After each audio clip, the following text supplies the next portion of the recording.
Welcome back. Earlier this hour, we told you about Michelle Carter, a young woman accused of sending her boyfriend text messages encouraging him to commit suicide.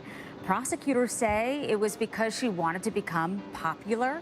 Well, in June, a judge found Michelle Carter guilty of involuntary manslaughter. There it is, the verdict being read. And on Thursday, she's going to learn her punishment. We're going to have that live right here on HLN. But questions continue to swirl. How much has social media impacted legal cases? And could the Michelle Carter sentence set a precedent for future cases? High-profile attorney Randy Kessler is on the story. He joins me now. So how much have you seen it change through the years in terms of what you can use in a court case on social media? And do you think this will change the verdict of guilty, will change the way judges rule a case? Yeah, you know, a lot depends on the judge. I mean, this judge may just hate social media. He may have personal experience and bias that he wants to set the record straight. Social media is a bad thing, or he might like it. But the bottom line is, you know, she did it. We all know about it, but it doesn't change the facts of the case. Either she is guilty of a crime or she's not guilty of a crime, and that's what the judge should focus on.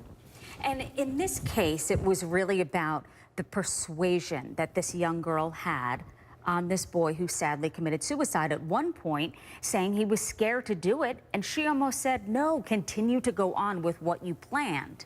So in a way, she was coaxing him into this. What was the defense, though? Is there a defense on freedom of speech and that she didn't cause it? Well, the defense didn't work in this trial, but the defense was pretty much, you know, she didn't pull the trigger. She didn't go up to him and kill him. And, you know, we see cases like this. We see the guys that watch the person drowning, and they didn't step in and save somebody. Yeah. But they didn't push him into the water. So there's some fine lines here that are being drawn, and I think it's going to be appealed, and the appellate courts may draw some law for us. So 17 years old, she'll be convicted. She was convicted. She will be sentenced as a juvenile, 17. But it's really up to the judge and what he believes. And from the way the judge sounded when he handed down the guilty verdict, do you think he's going to go light on her? To me, it seems like he's not going to. Well, he was obviously upset, and he found her guilty of a crime when there are certainly crimes that are much easier to decide. You know, someone shoots somebody with a gun, guilty, if you have a picture of it. This one, he might go a little light on her only because this, to me, was more of a close call. There's not a lot of precedent for this. There's not actually a law on the books in Massachusetts that says assisting someone and encouraging them to commit suicide is a crime. So we had to sort of stretch the law to find her guilty. I'd be surprised if we gave her the full 20 years. A juvenile is sentenced differently and treated differently. It's more about rehabilitation and helping that person get better. Do you think he'll sentence her in a way to say, we shall see how you behave behind bars, to see if it gets better, if he lets her out, if it's probation? You know, that's a great question. The question is, does he have faith in humanity? Does he think she can be rehabilitated? She's certainly, if she's not learned her lesson just by what she's already been through, she'll never learn it. So to me, 1 year, 10 years, 20 years doesn't really matter. Does he want to give her a chance of getting out of jail when she's in her 20s and have a life?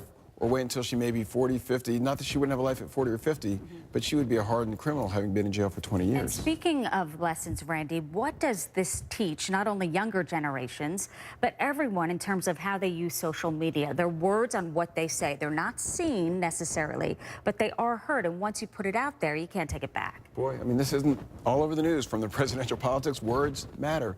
And these words really mattered, and it was a life or death matter of words. So hopefully the lesson to be drawn is be careful what you say.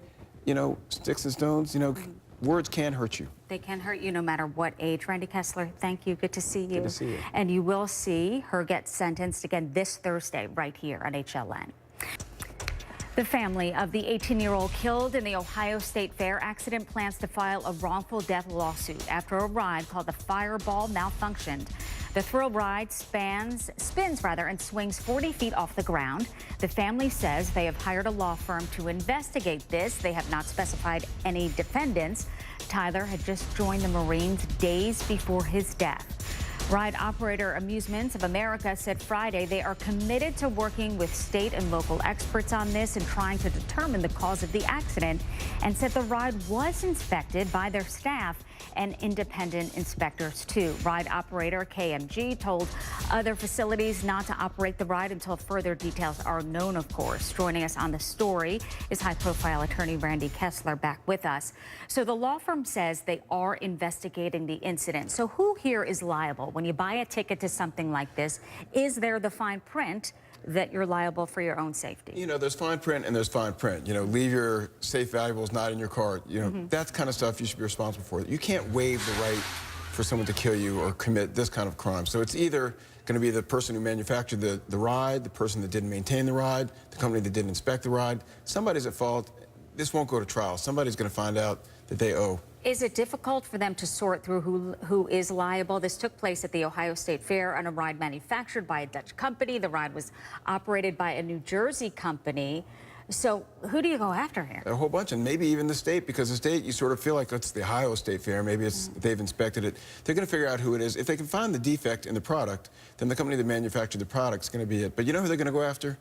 Whoever's got the money. If there's an insurance policy held by the fair or by the government or by the manufacturer, they're probably going to loop them all in and let them figure out, let them point fingers at each other. They'll figure it out. So devastating for this family, losing their young son. How do you put a value, though, on someone's life? Is it, quote unquote, pain and suffering, and who determines that? You know, there's no way, because what they really want is they want their son back. You can't put a value on that. How much would you take in order to sacrifice your child? There's no amount. Yeah. Right, there's no amount at all. So it's going to be a question of how much money is there. You know, if the company's worth $2 million, they're not going to sue for $10 million. If there's an insurance policy of $10 million, that may be it. But enough so that the family feels like they recognize, the company recognized they did wrong. It should settle out of court. Nobody wants to be defending that case in court saying, well, we're sorry, but there's nothing we can do. You can't win that. Is it more difficult at, let's say, the State Fair than Six Flags if there is a traveling company? You know, I don't know if it's more difficult. You maybe have a harder time finding the insurance company. Right. But the state regulates these people. They don't let them have fairs unless they have proper insurance. So there'll be some money there. The family will recover.